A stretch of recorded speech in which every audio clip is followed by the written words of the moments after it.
Hey everybody, it's Shuko here today, and we're going to be doing a little bit of a beginner guide. Today's guide is going to be user interface. Now, I know people are still waiting on the final part of my dancer guide, and I'm waiting for a little bit more sortie experience and messing with the new gear before I finalize it, so that way it's not outdated right away.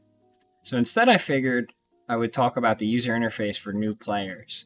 So for this video, guys, I disabled Windower. This is vanilla Final Fantasy XI, and we're going to talk about that first in this video.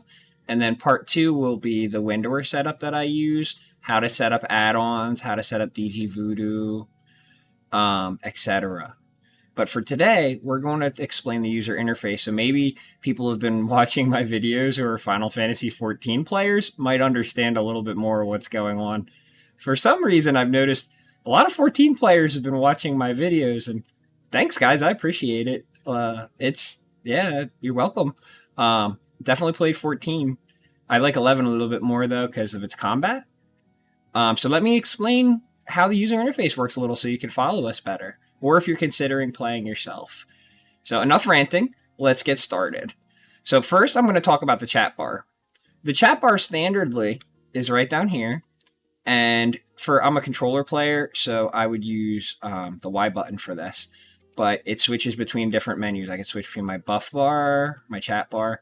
For now, we're just going to talk about the chat bar. So when you pull up your chat bar, you can hit the confirm button and bring it up to full screen, and it will focus on first the main window of what you have it programmed to. Now, usually this is everything is on this. You'll notice I have two chat bars. The user interface lets you split the bars and put pretty much exactly what you want in them. And we'll get to that further. But for me, my left chat bar is mostly focused on chat. So link shell chat, messages, system messages, stuff like that. And then my right bar is usually reserved for battle. So that way I can kind of keep them separated. I can see if a monster is using an ability, but at the same time I can see if one of my link shell members is having an issue and I need to adjust. So this is personally why I have them split. But once you raise it up, you can actually continue to press, in my case it'd be the Y button. The F key also, I believe, would work for keyboard users, and it rotates. So then switch to window 2, switch to say channel, switch to tell channel, switch to party channel, link shell 1, link shell 2, assist E, assist J, unity, and shout. So that helps you separate. Like, let's say you saw a shout and you can't remember how long ago it was. If your log is kept track long enough, you could actually go back and then filter to shouts, and you would be able to find it. So the chat bar is a very, very important part of the user interface, and that's something that you will want to be looking at. If you're watching my videos and trying to follow things, if you want to see what's going on for combat, you would want to follow the right side over here. And if you're more trying to see if I give out an order or something like that, though I will be honest, I usually do my events through voice chat. So you won't see me typing a ton here unless somebody is not on the voice chat for the event. Now, that pretty much covers the chat bars and their function for now. So we're going to talk about a couple other things, and then we're going to get into settings. So up here, when I press twice, you saw that it brings a little square up to my buffs. I only have one at the moment. It's called Emperor's Gift. And I won't get into all that. It's just a 3-day lasting buff. But that's a buff that's currently on me. If I had Protect, Shell, also Enfeeblements or anything, those would be up here too. And you would do the multi-window for this as well. So that would be Y or F. And then you can scroll through them. It'll give you more detail. And even some of them, if you press the confirm button, it'll let you cancel them. This is very useful for ninjas with shadows, or other times, like with my dancer, I like to cancel saber dance. So sometimes so I can heal. But this is a good thing to keep in mind about that. Now, from there, you have your camera movement. That's pretty standard MMO stuff. Your walking movement. If you click in your analog stick, you go into first person view. Now, I know some people that just love playing this, and more power to them. I hate first-person view, so I play third person. But that's an option. And then if you click in your movement stick, you'll actually go into a heal position. Now, we rarely need this anymore. But essentially what it does is it takes your technical points away in ticks and gives you back HP and MP. Back in the 75 era, you had to do this a lot. Now, things are a little bit faster paced, but it is still something to be conscious of. And in fact, even in Sortie, you have to do this to get a chest. So that covers the healing command. The next thing that I would want to mention is things like auto run. This is a big world, and there's a button that you can program to auto run. And when you hit it, you'll just keep running into walls. You can steer it, and you just keep running in circles. You'll just keep running until you hit a wall. And that, in the case of controllers, is the L1 button. Now, with the select button, you'll take off the user interface. And sometimes that's nice if you want to look around or you're trying to see something. But be careful because you might miss important information. And then, while the select button is pressed, if you press the R1 button, you get a screenshot. And that's how you get a screenshot. Now, you could use other tools and software, which honestly is going to get you a way higher quality screenshot than the original Final Fantasy XI screenshot tool. However, if you don't want to figure all that out, 11 does have you covered. Now, from there, one thing you'll see in a lot of my videos is you'll see me pull these up. These are macro bars, and they're set to the L2 and the R2 buttons. Now, I can move across them with my POV directional pad, and that also controls my targeting. And if I would, for instance, say hold R2 and then press up while I'm holding R2, I would change pages. Now, if I just press up while I'm not holding R2, nothing happens. So it's like it's locked in place. I can't accidentally bump it. Now, what I tend to do is you could program up to 10 on each page, and I keep my defensive ones on my left side and my offensive ones on my right side. So, like weapon skills, etc., etc. Now, we'll get more into that in a bit, but we're still getting over some beginner things here. The next thing would be the start button, which is the logout. That pretty much makes you exit. It takes 30 seconds, or unless you're in this Mog house, it would happen instantly, or some other safe area, like, now pretty much just your Mog house. Anything else is a 30-second wait. So, next up, if you press the X button, or in the case of keyboard, I believe it is the minus key. Depends on if you're using compact or full, but you'll bring up your menu. Now, this is menu part 1, and there's an extra button because I'm in my Mog house, so that won't show up when you're not in your Mog house. And then if you press the menu key again, or left or right, it'll bring you to menu 2. So there's just these two menus, and we're going to go over them a little bit. So status brings up pretty much everything about your character, the job you're on, the sub-job, the eye level gear access you have, your HP, your MP, your TP, your attributes. And then master levels have come out too. So if you have a master job, it'll also tell you what your master level is and how much more points you have. And in the case of my dancer, I'm master level 23 currently, and I have quite a long ways to go before master level 24. Then when you go to the next page, job levels, it'll tell you every job that you have unlocked and what level they're at. Now, I've been playing Final Fantasy for a long time, so I have every job at 99. But frankly, this is not that hard to do. The challenging part is gearing them and being able to play them well. Then they added master levels, and this tells me all my current master levels of all my jobs that I currently have mastered. Now, again, I've been playing Final Fantasy for a long time, so I have a few jobs mastered. And my highest one, of course, being my White Mage and my Dancer. But I'm a pretty solid bard. I've been known to Paladin from time to time, or Corsair, or Rune Fencer. So I have a couple jobs I play. But I would say my top two jobs by far are definitely White Mage and Dancer. And that shows in my master levels. Now, combat skill.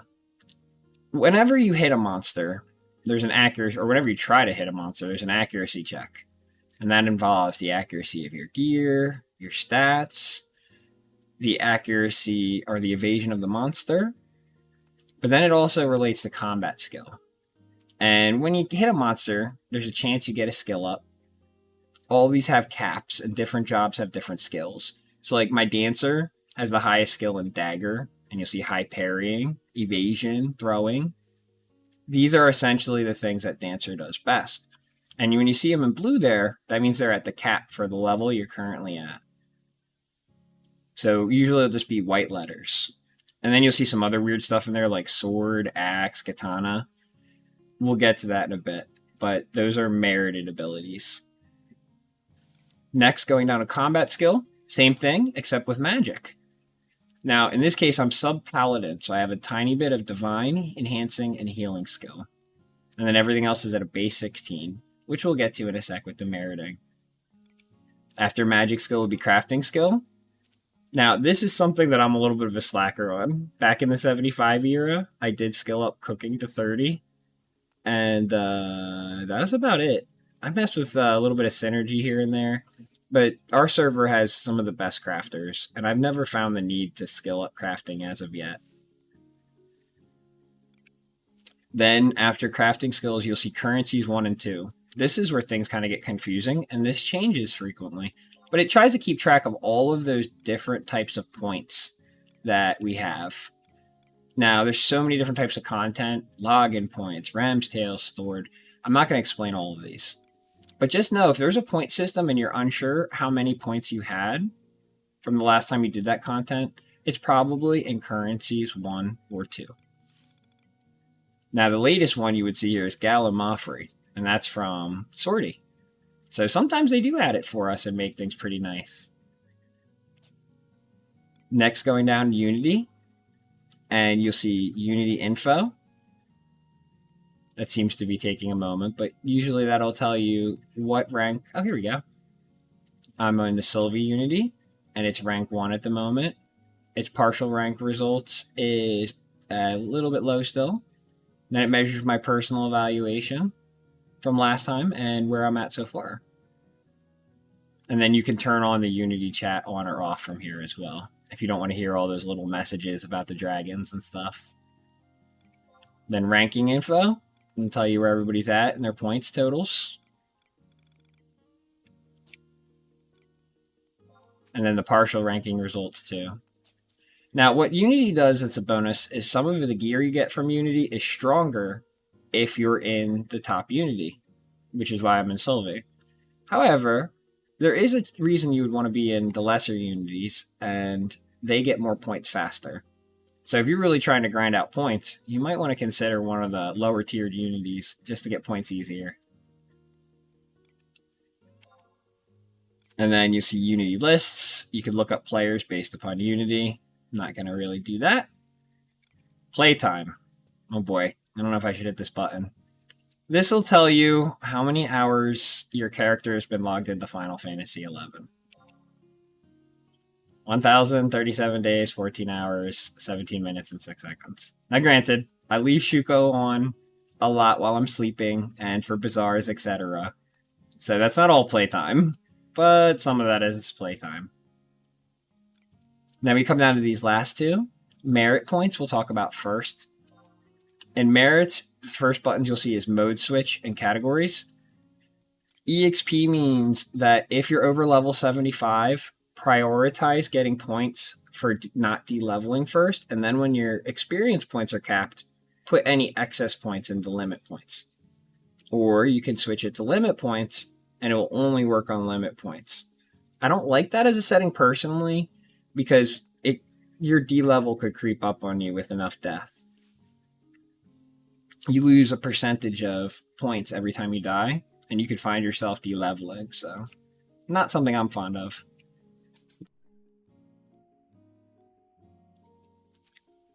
That said, let's move down to the actual categories. So in merits, you'll see all of the jobs, right? We'll talk about those at the bottom first.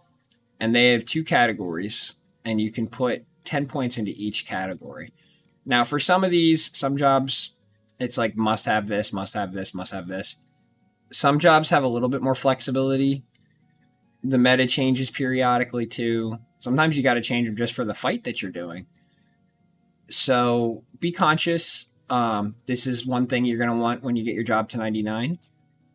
I won't go over all the jobs, but just know that you can put 20 points into each. Then when you get to the top, you'll see the every job affected ones. So the first category would be HP, MP.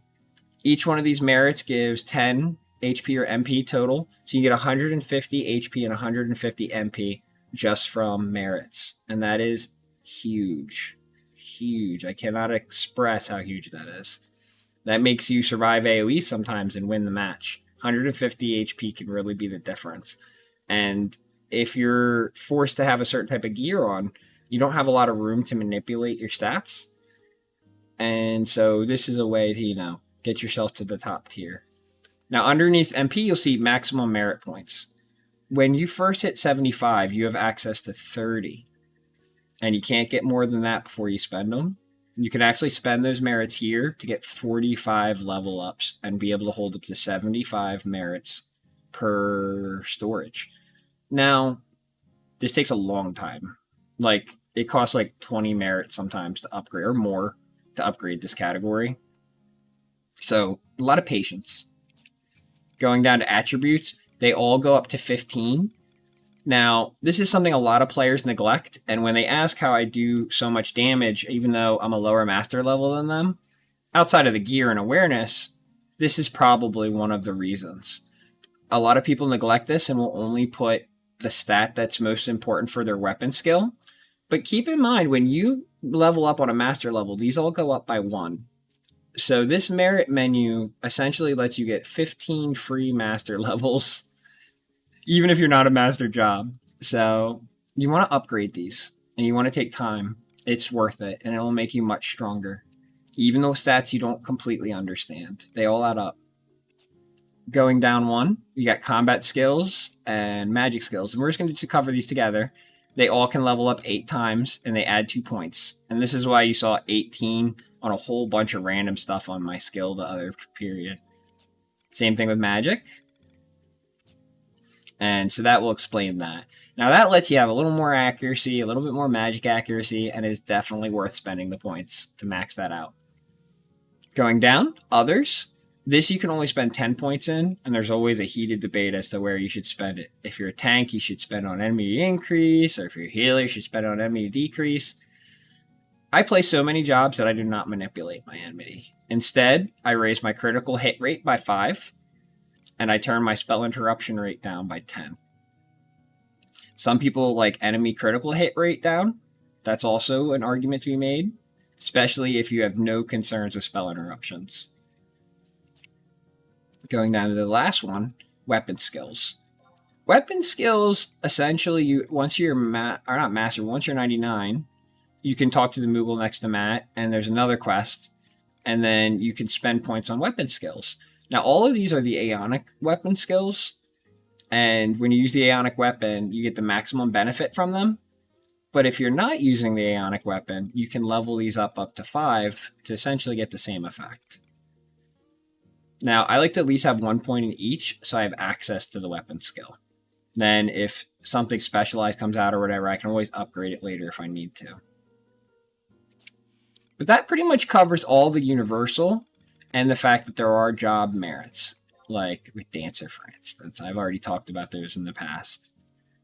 Now, job points is just every single job, and it helps you measure your job points. Now, when a job's mastered, there's nothing to spend these points on. But you essentially get all these categories that you can level up to 20 times, and they progressively get more expensive. And then when all of them are capped, you get the stars over your head. And that's what a master job is. Now, this was before master levels came out, so there's even more progression paths.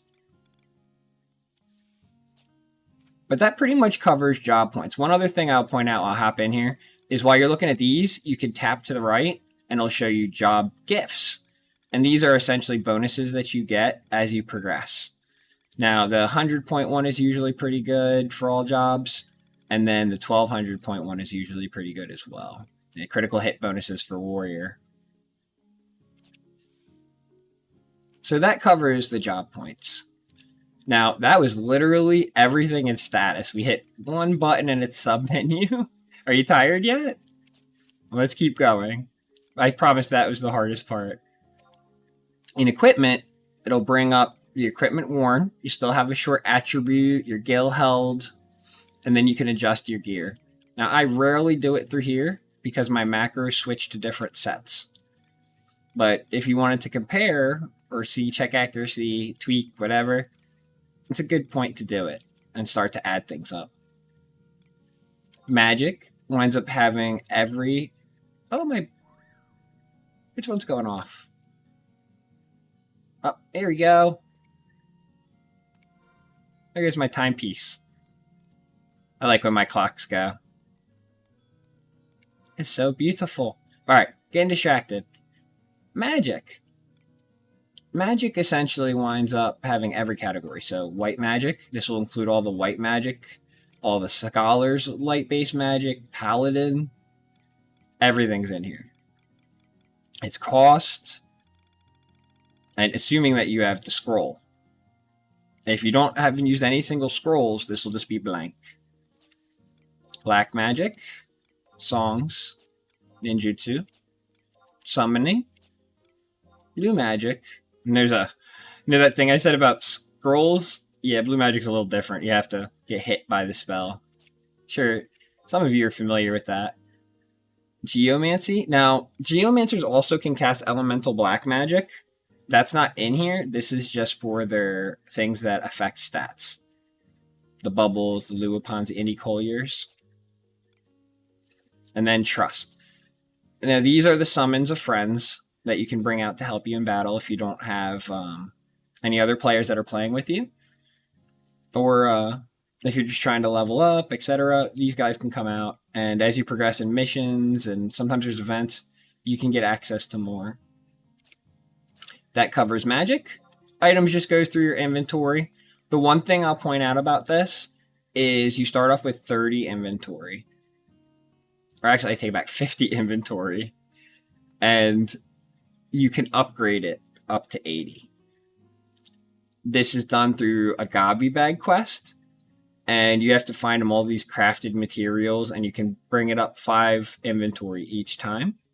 Sometimes there's an event bonus with Goblin Stew in your Mog Garden. And if you buy those, that'll also let you just upgrade it without getting the items. But this can go up to 80. All inventory storages can actually go up to 80.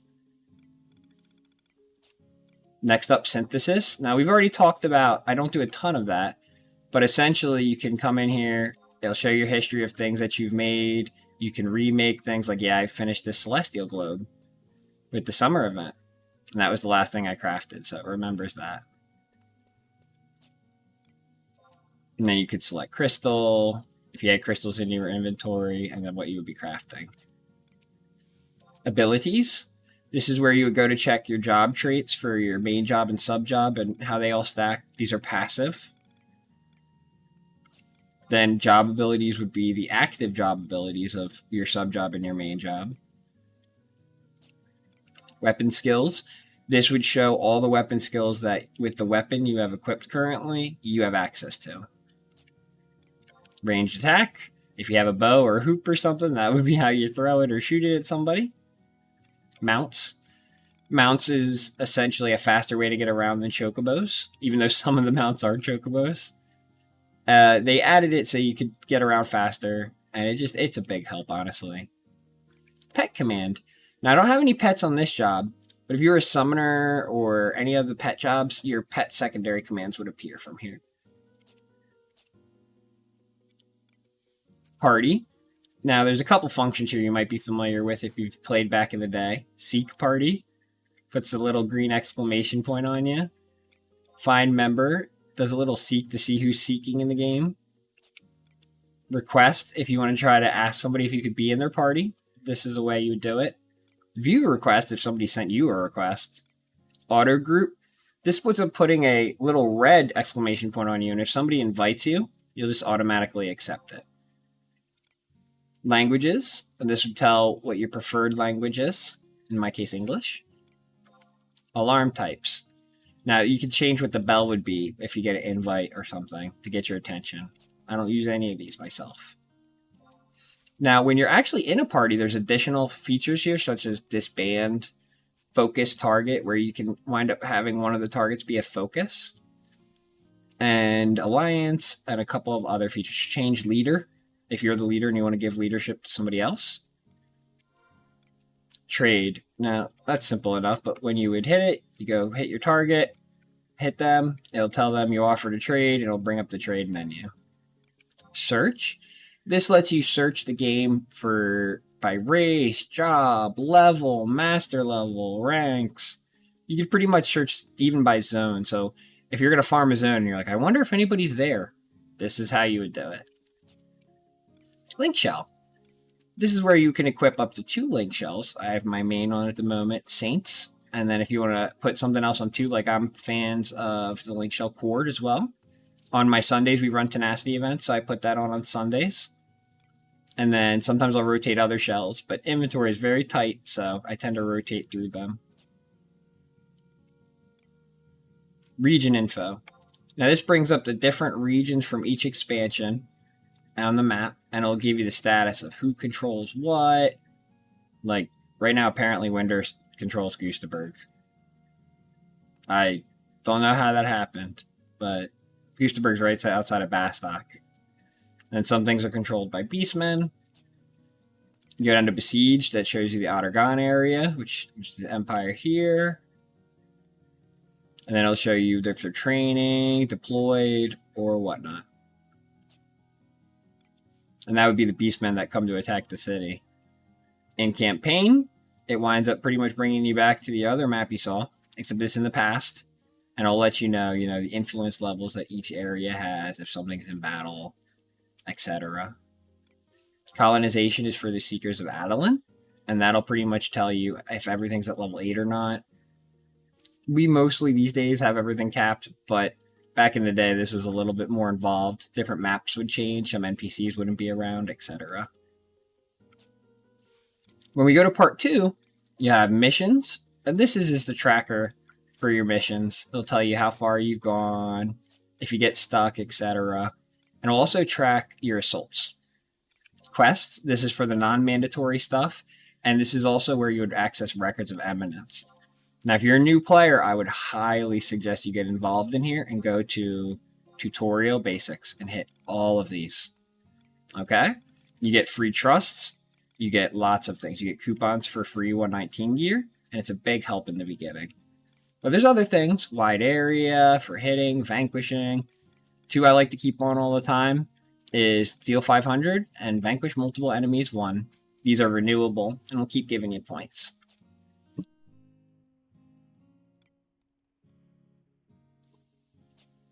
Then you can see other stuff that you'll start to access, like the monthly ones, daily ones, and all of these are very important, especially the monthly ones. They give you a lot of free gear. So it's definitely something you want to spend some time in, but we're not going to dwell on that. This is a user interface guide. Key items. This is where all the key items you hold are. Temporary key items that get burned, permanent key items you earn from missions, and then they start to break it down to different content, like Guy's Fate is something I do a lot, and this will tell me all the different pops that I have available.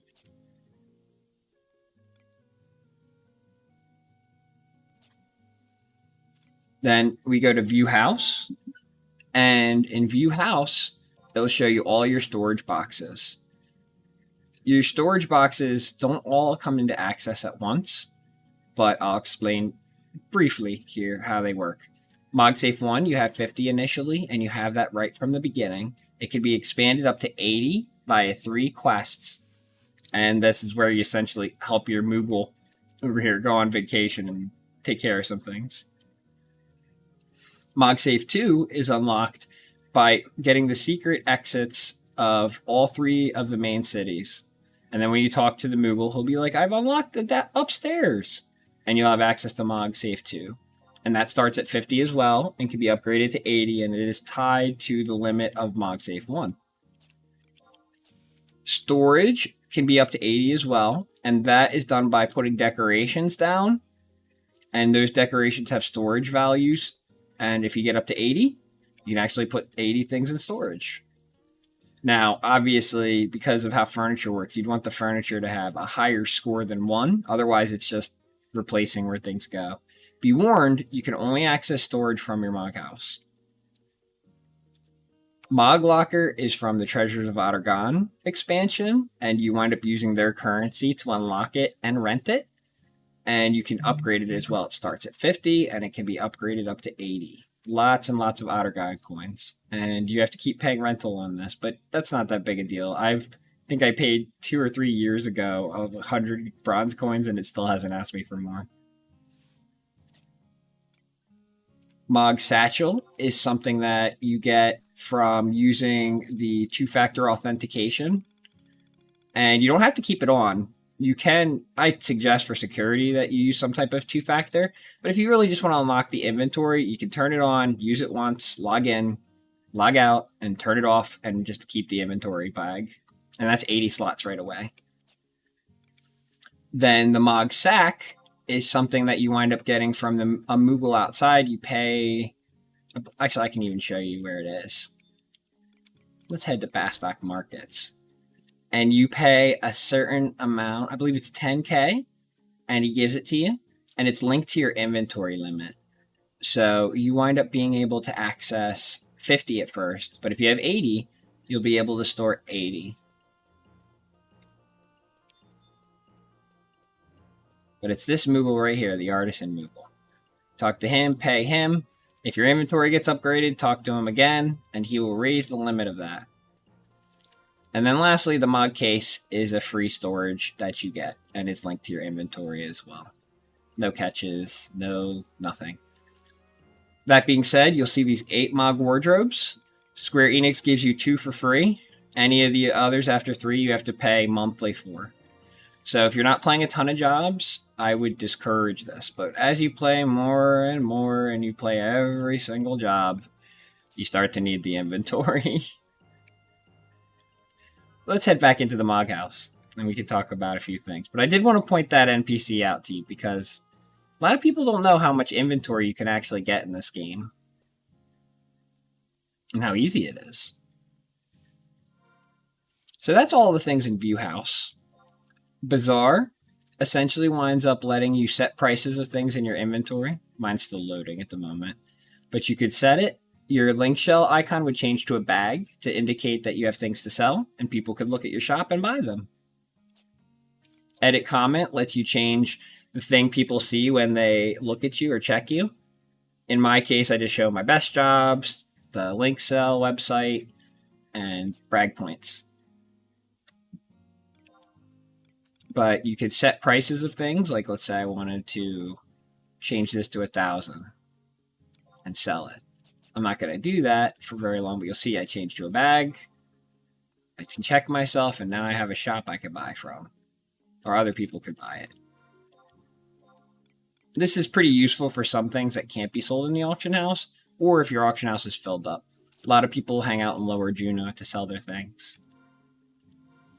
Macros. Now, we've had a long talk about macros already, but just know, if you want to see more about that, in my second video of the Dancer Guide, I talk more about that, and I'm sure I'll be making more videos. But long story short, you originally had 20, now you have 40. You can change the names, and in each book, you have 10 pages. And each page has 20 macros, 10 on each side. I know that's a lot to keep track of, but you can essentially write in what you want, whether you want to change your equipment set, do a weapon skill, anything really can be written into these, as long as they're within 6 lines.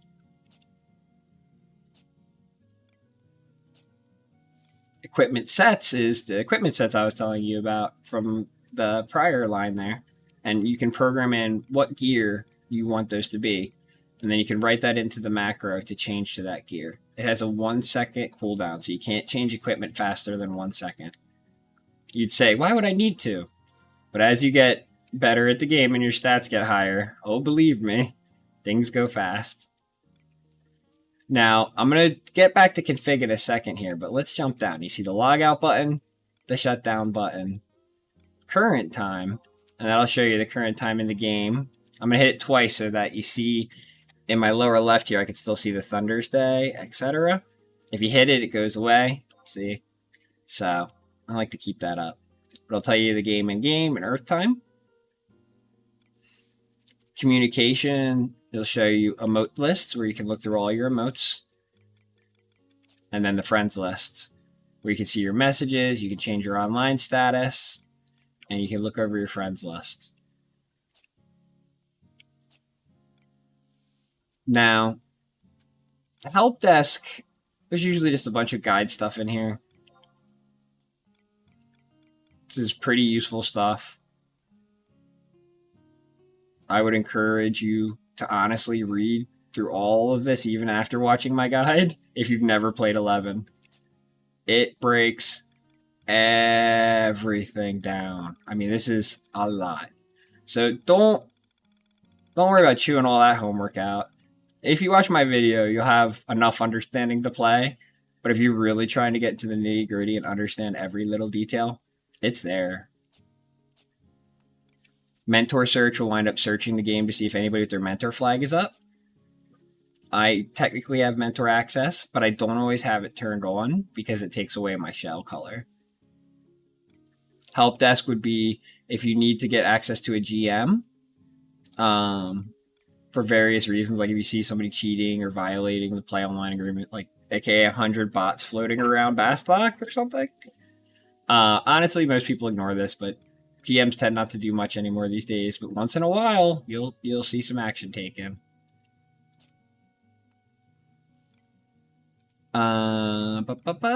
Config. You can just reset up your mental status or mentor status.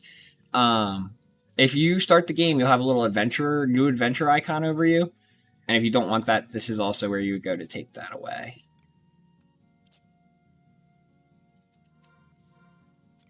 Next up, the one I skipped, config.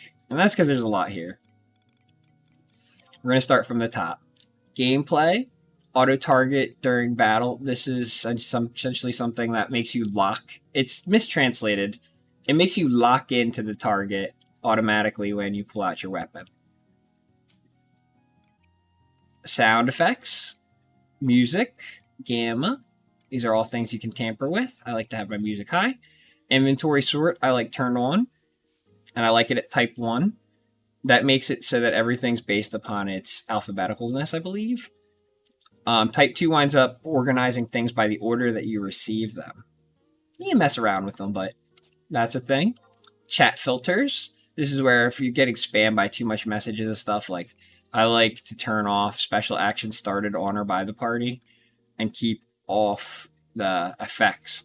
Meaning, like, if they start it, I don't want to see it twice. Oh, they started it. Oh, it took effect. I really just need to see if it took effect.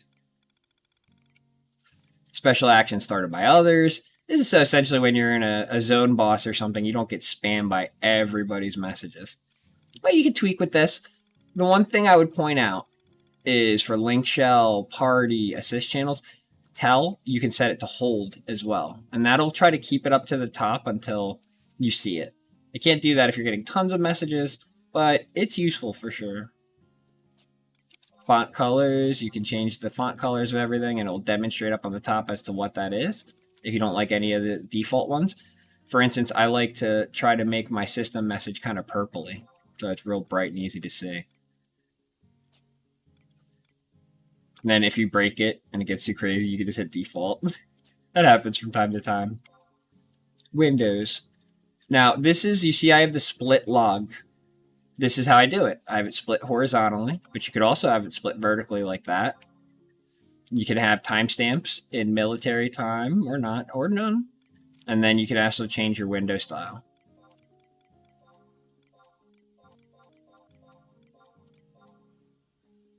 Window effect. This is the animation for the windows. You would think you'd want this on, but frankly, it's so slow because the game is old that it looks terrible. the game actually looks and plays better when you have it off. Like, I'll give you an example. Like, see how long that takes? Whereas if you turn it off, boom, boom, boom, boom. Nice and instant. Snappy. But that's preference. Now, once you have your thing split or not split or however you want it, you go down to here, window 1. How many lines can it have? How wide is it? You can make them wider. You can have it stay, like I like to have 5 on my chat, so that way I can always see if somebody said something. If you have them all go down to 0, you may miss something and it'll just be in the backlog. And you can also change how long it takes for the thing to resize. If you make it go slow, it kind of feels laggy. Same thing with window 2. This is just affecting the size, the width, how it's interacted, etc. Then from here, log, you go down 1, and this is where you can actually program what they show. So for my log left, I have all these turned on and all the others turned off. And then I just flip that for window 2. So all these turned off on window 2, and then all these turned on. Well, most of them.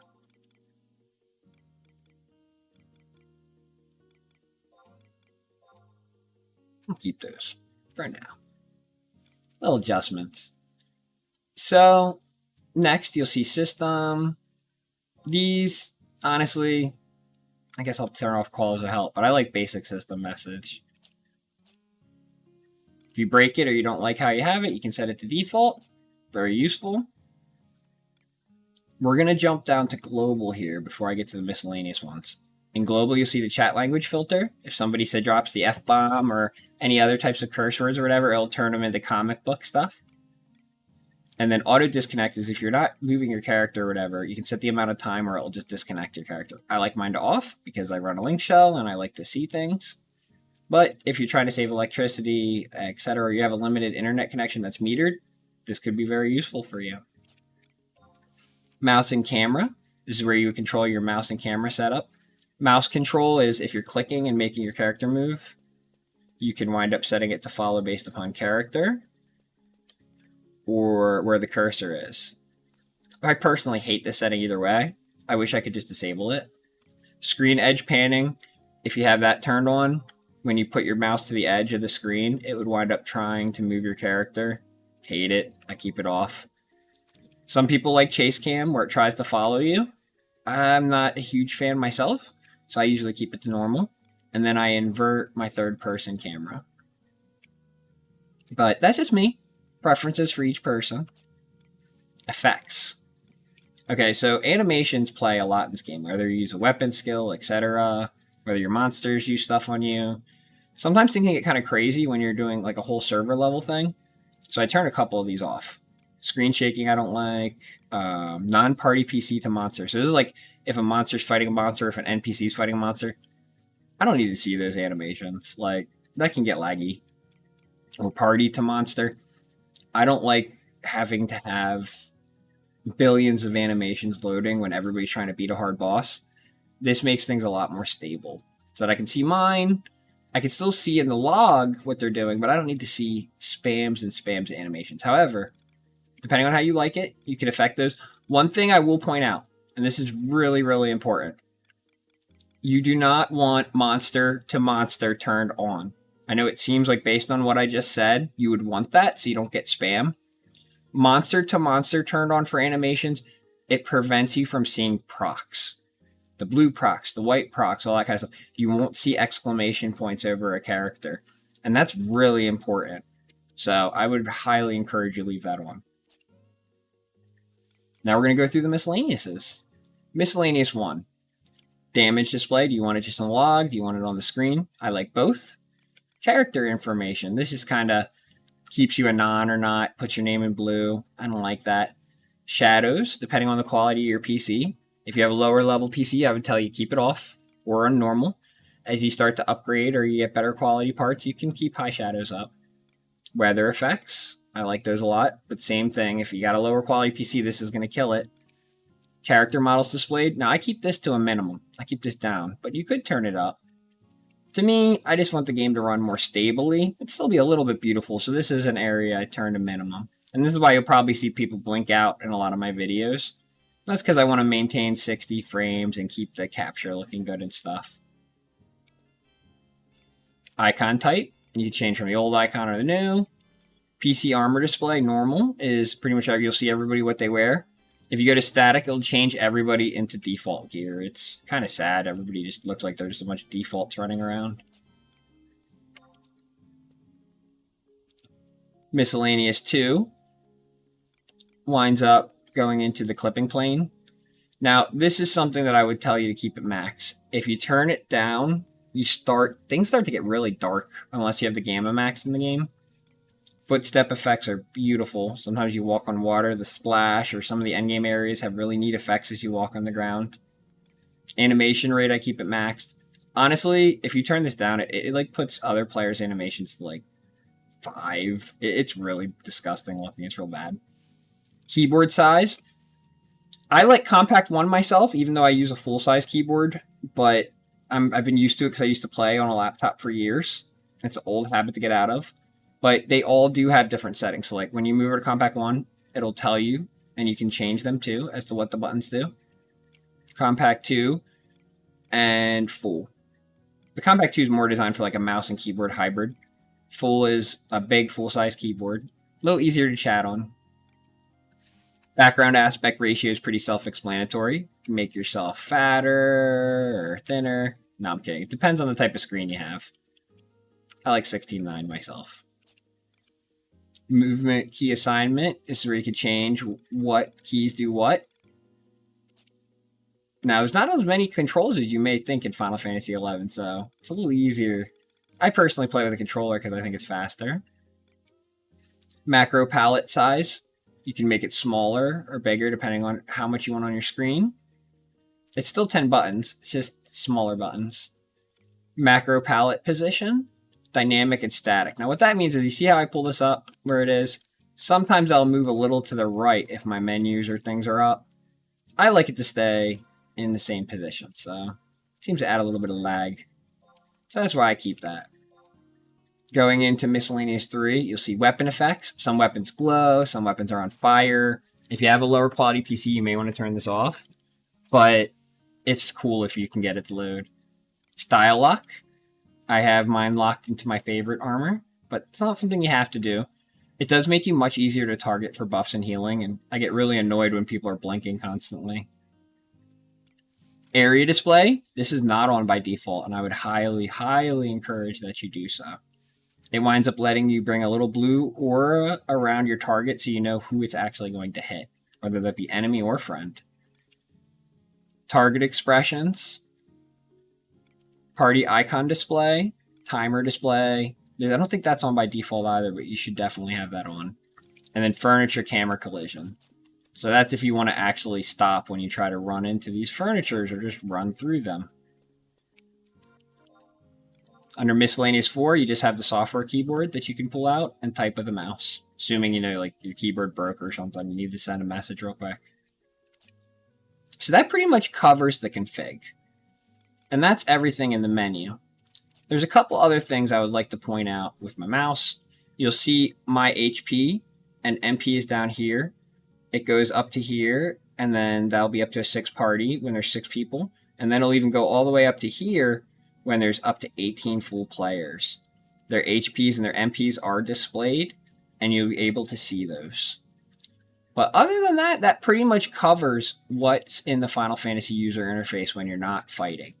I want to bring up one last thing for the user interface that you guys can see, and for that, I'm going to hop in a quick battle.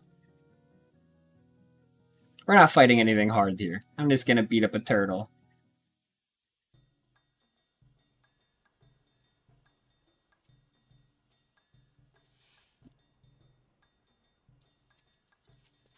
When you pull up battle, there's a couple of things that'll happen.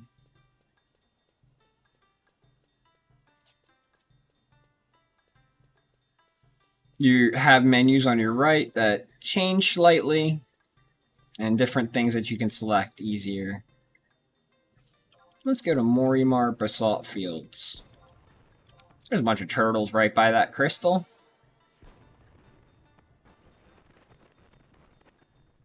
The Summerfest is still going on. Okay, so this usually warps you near the Wildskeeper Reeve boss entrance, but conveniently.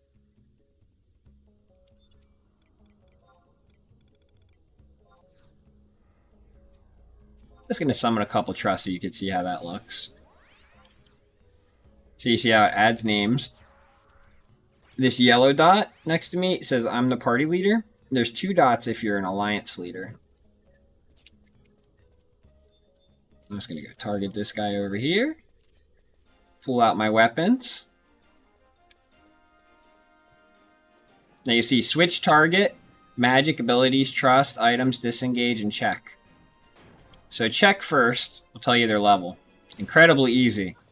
No doubt.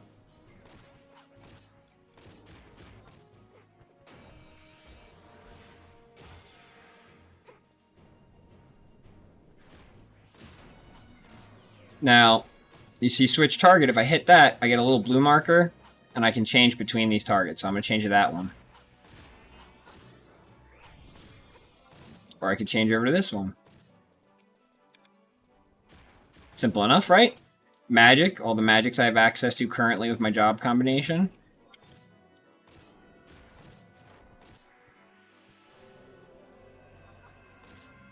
Abilities, all the job abilities I have access to based upon now. I write these in macros.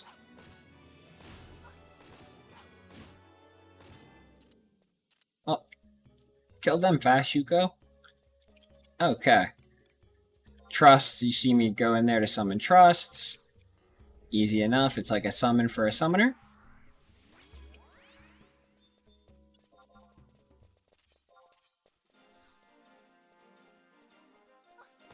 Now let's say I wanted to kill this guy, right? I have some items I could use. Can't do it really with that. Can't win by disengaging, just gotta keep hitting him. I killed him too quickly. Now, if I want a weapon skill, go down to weapon skill, and you can hit the weapon skill that you like. In my case, Ruger Storm is a big one I love a lot.